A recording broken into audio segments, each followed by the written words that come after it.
Jalen Iriarte Bilduko bozeramaleak Gipuzkoako batzar nagusietan, egunon. Egunon, mil esker. Iraganden astean adierazpen jaurtiketa izan zen Jose Ignacio Asensio eta Eider Mendozaren artean, lidergo falta, ala leialtasun falta egotzi zioten elkarri. Batzar nagusietan abaritzen duzu, gobernu bazkiden harremana mikaztua dagoenik? Gipuzkoako gobernuan eta baita Euskal Herriaren zati honetan, ez da, AJ eta PS Euskadiko Ezkerraren arteko desenkontruak eta beraien arteko deskalifikazioak eguneroko ogi bilatu direla iruditzen zait. Uste dut, konfrontazio politikatik kolaborazio politikara pasa beharra dagoela, eta guk bai batari eta bai besteari gonbite hori egingo diegu berriro ere. Eta berriro ere diot, hain zuzen ere gogoratzen baduzu 2023 urtean hauteskundeak irabazi genituen gau hartan, nik neuk luzatu bainien beraiei eskua beste mota bateko gobernantza aurrera eraman genezan. Ez zuten erantzun ere egin. Orduan argi esan genuen PNV eta PSren arteko eredua agortua zegoela, eta gainera, beraien postuak, beraien boterea mantentzeko PP sartu zuten ekuazio hartan, ez da? Guk berriro ere berretsi egin nahi dugu konfrontazio politikatik, kolaborazio politikara pasa gaitezen Euskal Herria Bilduren eskua luzatuta dago. Atzo Arnaldo Otegik ere esan zuen, Mokoka Ibilarren gobernuan bizirauteko aliantzak egin dituztela EAJak eta PSek, aipatzen zenuen, Gipuzkoako Foru Aldundiare horren adibidea dela, baina lan egiteko garaian, demagun, batzuekin kirolei buruz hitz egiteko, eskola kirolari buruz hitz egiteko, bestekin hitz egiteko gasunaz, tributuez hitz egiteko, horren aldea nabaritzen da, ezberdina izaten da, zerbait EAJarekin ala PSrekin landu behar izaten denean? Gaiaren arabera ere izaten da, ez da, kontuan izan beraiek iaia ezertan ez daudela azken bolara honetan ados, aiesa egite izan da, Pasaiko portua izan da, etxe bizitzen inguruko nolabaiteko eztabaida antzua, eta antzua diot, besteak beste eztabaida izan dalako nortzegoen argazki batean edo norena zen titularra, ez da? Eta horren erantzuna izan da, ez dakin nork, ez dakin hori eskatu ziola argazkia. Etxe bizitza gaur egun, bai Gipuzkoako eta bai Euskal Herri osoko herritarrentzat oso gai vitala da, ez da? Beraien bizitza proiektuak horren baitan baitaude kasu askotan, eta era honetako eztabaidan aritzea benetako politika publikoak eta gainera azkartasunez martxan jarri beharrean benetan iruditzen zait agortutako eredu baten nolabaiteko zantzua dela. Hala ere, norbaitekin edota esparruzatzen batean sentitzen duzu lanketa horietan jarrera proaktibo edo langiro osasuntsuagoa dagoenik? Esaten dizut gaiaren arabera, adibidez Pasaiko portuaren inguruan adostasun puntu batera iritsi ginen Eusko Alderdi Jeltzalearekin, aiesa egiteren kasuan Alderdi Sozialistarekin iritsi ginen bezala, ez da? Baina nik uste dut kasu konkretuetan adostasunetara iristetik harago gaur egun eta 21. mendeak bere lehen laurdena ere bete du, ez da? Eta beste gobernantza modu batzuk behar ditugula. Hitzetik hortzera darabilte gobernantza kolaboratiboa, eta gobernantza kolaboratiboa akordio puntualetatik harago dagoen beste zerbait da, ez da. Herritarrak ere zentroan jarriko dituena, herritarrei ere 4 urtetik behin baino gehiagotan galde egingo diena. Uste dut politika egiteko moduak aldatu behar dituztela, urte gehiagiz egin dutela politika erabatera, eta uste dut, jakin behar dutela, aman komunean lan egin behar balin badugu edo kolaborazioan aritu behar balin badugu, denok, eta Euskal Herria Bilduk hori oso argi daki, utzi beharko dugula zerbait bazter, baina beraiek ere utzi beharko dutela bazter, bai jarrera eta bai hain zuzen ere aurrera eraman nahiko luketen hori akordio horren mesedetan. Aipatu nahiko nuke zehazki, Aiesa enpresaren bueltako kalapita, PSek ala Bilduk eskatu zuten Kutxa Fundazioak honen erosketan parte hartzea, Podemos eta Eusko Alderdi Jeltzaleak ezetz, zergaitik izan beharko luke Kutxa Fundazioak parte hartzea Aiesaren erosketan?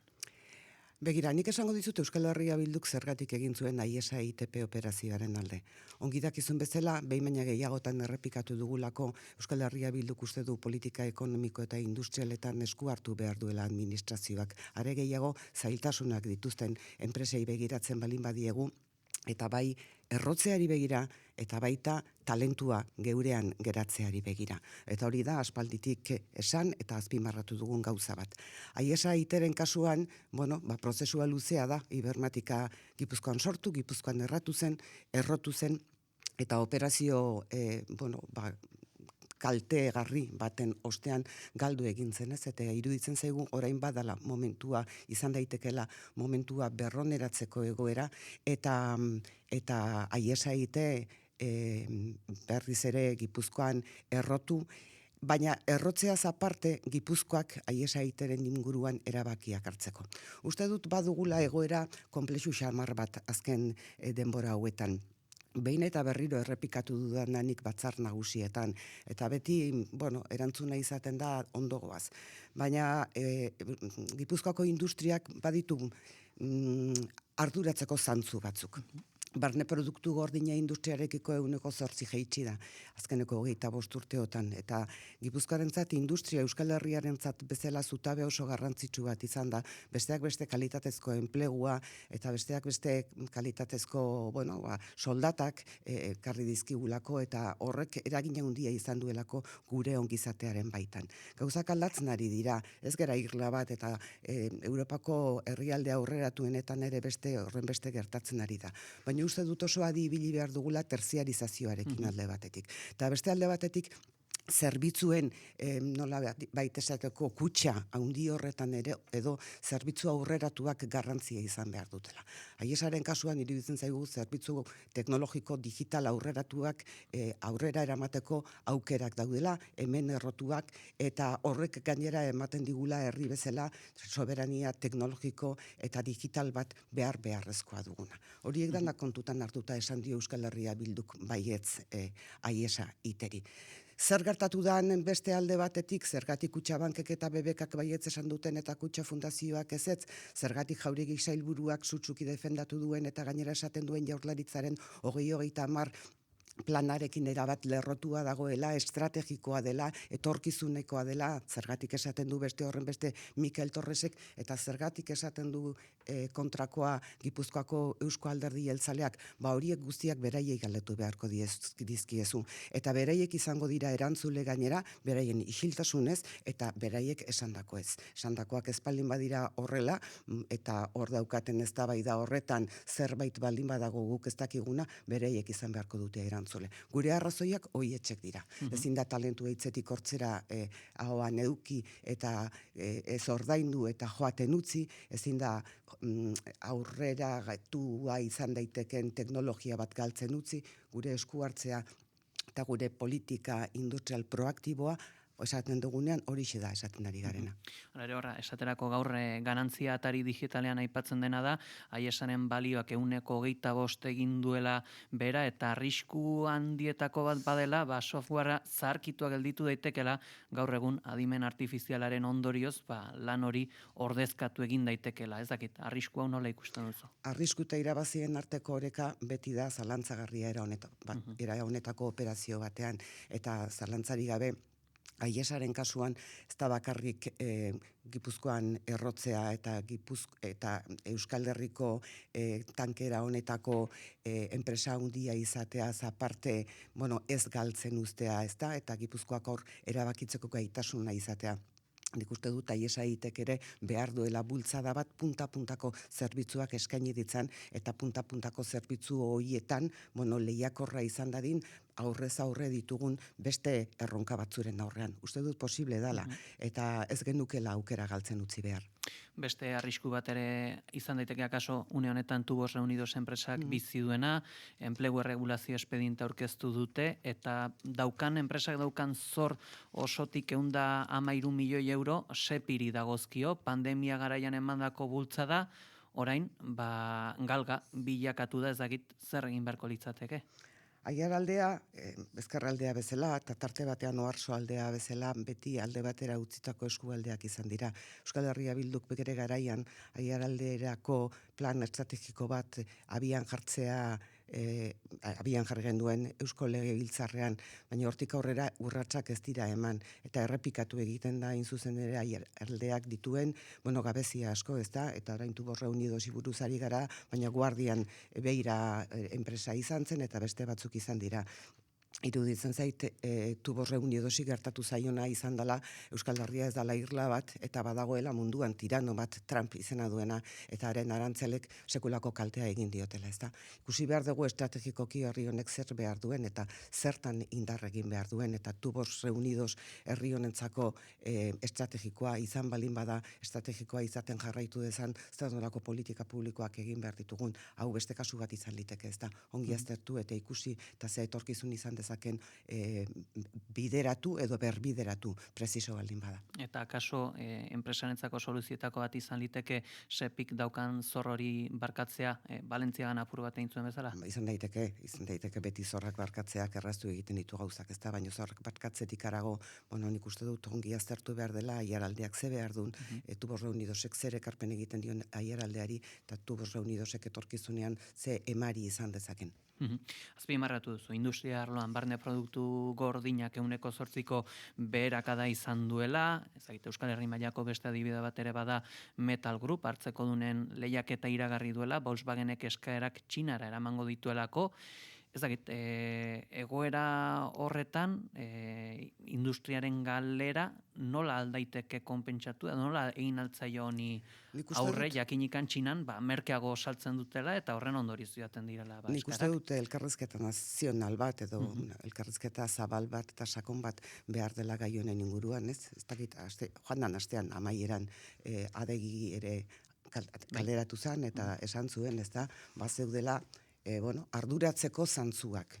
Egia da, normalean ekonomia ikutzen duten gai hauetan guztietan katastrofismoa ez dela oso bide lagun ona izaten, beldurrak egoera batzuk sortzen dituelako, baina adegik hau orain baino lehenago era esana zuen erreakzio beharra, ezta? Eta erreakzio behar hori nik uste dut politika kolaboratiboen bidez egin behar dela lehen esan ditudan bezala, ez da. Elkar hartu eta ikusi herri honek zer behar du estrategikoki, nola erantzun genezaioke munduak jartzen digun egoera honi, ez da. Uste dut herri honek beste momentu larri edo beste erronka handiak izan dituen momentutan jakinduela erantzuten, ez da. Eta jakinduela erantzuten eta jakinduela munduko herrialde aurreratuenen pare egoten, baina uste dut bakoitzak berean aritu beharrean badirela zenbait gai, eta bat da industria eta bat da herri honen zutabe garrantzitsu eta ekonomiaren eta ongizatearen zutabe garrantzitsu hori izan denaren baitan, eseri, adostu, aztertu eta zen neurri hartu behar diran erabakitzea. Horretarako ez dakit lagungarri izango den politika gintzan zer nolako testu ingurua dagoen, hauteskundeak izan dira berriki Espainiar Estatuko hainbat txokotan, nabaritzen duzu batzar nagusietan, ala udalerrietan aurre kanpaina giroa dagoenik? Batzuk hasi dute beraien aurre kanpaina, ez da? Besteak beste alkateak aldatu dituzte eta alkate horien promozio egiten ari dira eta Donostia zari naiz. Edozein kasutan nik uste dut honetan oso serio izan behar dela, ez da? Nik beti esaten dut, 4 urtero kontratu egiten dugu herritarrekin, eta kontratu hori bete egin behar da, eta gu erakundeetan gaude kontratu hori betetzeko, eta 2 urte lehenago hasten bagera beste gauza batzutan pentsatzen, uste dut kontratu hori betetzeko zailtasunak daudela. Herri honek beharra handiak ditu. Gipuzkoari begiratzen balin badiogu, industriaz hitz egin dugu, baina zaintzaren inguruan uste dut erabaki oso potoloak daudela hartzeko. Gipuzkoatik bakarrik hartuko ez ditugunak seguru aski, baina joan den ostegun larun batean zerbitzu sozialen inguruko ponentzia bat egiteko proposamena egin dugu legebiltzarrean, Nerea Kortajarrenak aurrera eraman duena, eta ezezkoa eman diotez. Uste dut badela gai bat behar duena guzion ekarria eta guzion emaria, ez da, badakigulako demografikoki aurrez aurre ze egoera izango dugun, eta ze zaintza behar izango dituen herri honek, baina hortik arago guk uste dugulako edozein personak bere bizitzan zehar zaintza beharrak balin baditu erantzun egin behar zaizkiola, eta ongizate gizartearen beste hanketako bat dela hori, ezta? Eta hori bezala hitz egin dezakegu, herri honek dituen beste zenbait erronkez, ez da izan daiteke euskara bera, izan daiteke kultura bera, izan daitezke 11 erronka, ez da? Uste dut gai horiei guztiei, transizio klimatikoa nola ez, uste dut baditugula erronka berriak galdera berriak mai gainean pausatzen dizkigutenak eta erantzun berrituak behar dituztenak eta baditugula betiko erronkak, bueno, aldatzen joaten direnak eta egokitzen joan behar ditugunak, ezta? Eta uste dut, bueno, gobernantza berri hori esaten dudanean, mai gainean jartzen dudan beste ale bat da, gauzak bestera batera egiteko parada hartu beharko genukeela, ez da? Horre, aipatu ditugu gobernu bazkiek talka ala aurre kanpaina giro hau. Honek ez du politikagintzarekiko sinesgarritasuna krisi batean kokatzen? Nik uste dut politikagintza azkeneko urteetan nahiko sinesgarritasun falta handiarekin dagoela, eta zentzu horretan esango nizuke, bueno, Euskal Herrian, Hego Euskal Herrian, Ipar Euskal Herrian ere bai, nahikoa ongi eusten diogula gauzak alik eta serioen egiteari, eta ez ditugula ikusten adibidez, Espainiako estatuan ikusten diren hainbat kalapita eta abar. Edozein kasutan, bai, edozein kasutan gainera politikatik herritarrei erantzunak ematen ez balin bazaizkie, eta esaten ditugun horiek titular hutsetan geratzen balin badira, beti egongo da politika desprestigiatuta. Politikan gaude herritarrei, gure erkideei, erantzunak emateko, lurralde bat dituen erronkei erantzunak emateko. Horretara etorri gara gu behintzat politikara. Eta kontuan izateko herritar bakoitzak, herri honetako edo lurralde honetako herritar bakoitzak dagoen tokitik egunero aurrera ateratzen duela herri hau. Eta gu gaudela hain zuzen ere lan horri gure eskua luzatzeko eta elkarrekin lan hori egiteko. Eta hori egiten ez dugun bitartean egingo da desprestigiatu eta gainera mezu sinpleak luzatzen dituzten batez ere ultra eskuinak, ikusten ari gara bai Europan, eta bai Espainian, agian Espainian badauzka bere izgarri batzuk nire ustez azpimarratu genitzakeenak, ezta, bueno, zer nolako gorakada egingo duten. Uste dut ezkerretik, eta gure kasuan soberanismotik, eta herri bezala garen honetik, eta nazio izan nahi dugun honetik, eta erabaki egin nahi dugun honetik alternatibak eskaini behar dizkiogula herri honi. Badauzkagu erantzunak, badauzkagu alternatibak, dandanak ez dauzkagu, hor kokatuko nuke momentu honetan Euskal Herria bildu egiten ari den nazio elkarrizketa ere, ezta? Ehunka eta ehunka eragilerekin, ehunka eta ehunka pertsonekin biltzen ari gera. Sekulako ekarpenak egiten ari zaizkigun eragileekin biltzen ari gera. Gauzak oso argi dituzten pertsonekin elkartzen ari gara, asko ikasten ari gara, eta guk aldegun tamainan ere gai ezberdinen inguruan Euskal Herria bilduk zer mai gaineratzen duen, nola egin genezaken elkar lan hori ari gera lantzen, ezta? Eta uste dut badala modu interesgarri bat, herri hau egunero aurrera ateratzen duten eta dugun guztion artean elkarlan bat egiteko. Zu kazetaria zara, orain artean zure ibilbide profesionalean ikusi izan duzu noizbait politikagintza maila honetan? Ez, nik kazetarian nintzenean zu xerita zauden aulki hortan eseritzen nintzen, eta badinituen zantzu batzuk, inoiz informazio batzuk ere bai, ezta, baina ez nuen ezagutzen, orain ezagutzen dudan bezala, eman dizkiten poz eta decepzioekin. Eta ez dakit zerrendatu dituzu, egin behar ezberdinak, ikusita egin behar horiek daudela, eta horre zalaparta giroa baldin bago, ez dakit, pentsa daitekena edo, agian kezkarako ikuspuntu bat izan daiteke, herritarrak hasiko dela batean sinisten teknokrazia batean eta kudeatzaile batean, kolorerik gabeko kudeatzaile batean? Bueno, nik ez dakit nola pentsatu dezaketen hori herritarrek, niretzako politika ez da neutroan, nik uste dut herritar bakoitzak egunero hartzen duen erabaki bakoitzak erabaki politiko bat duela atzean, ez da? Orduan, niri koste egiten zait hori ikustea. Nik bai pentsatzen dudana da, herritarrei eman behar zaiela ziurtasuna, ziurgabetasunaren tokian. Eta egunero gertatzen ari zaigu ez orain adibidez, arazo konplexu eta kontsentsua zuen baten inguruan, adibidez, atxilotzen diren pertsonen nongotasuna ezagutu behar dugun edo ez. Ikusten dudana da ziurtasuna eman beharrean ziurgabetasuna ematen ari gerala. Eta arazo konplexu bati berriz ere PNV eta PSek arinkeriazko jarrera erakutsi diotela, ezta?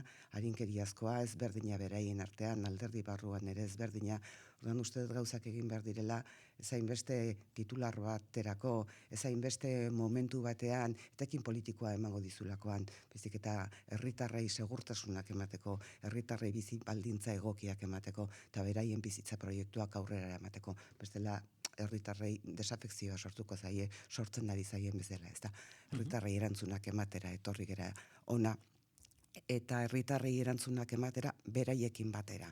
Hau da, gu ez gera Delfoseko orakuloa.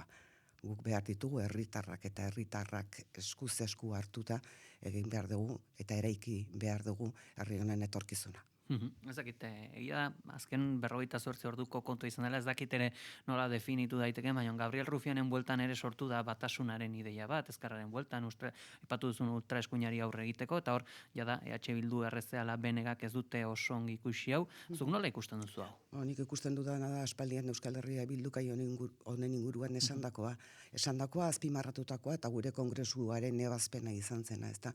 Guk uste dugu, herri bezala aurkeztu gaitezken hauteskundeetan adibidez, Espainiako estatu kasuan edo Europako hauteskundeetan herri bezala aurkezteak kokatzen gaituela hauteskunde ezagitia plebiszitario batzuen tokian edo, ezta? Eta horrela luzatu diogu behin eta berriro eskua Eusko Alderdi Jeltzaleari elkarrekin egin behar dugulakoan. Eta guretzat hain da garrantzitsua, gure kongresuko ebazpenera ere eraman genduela.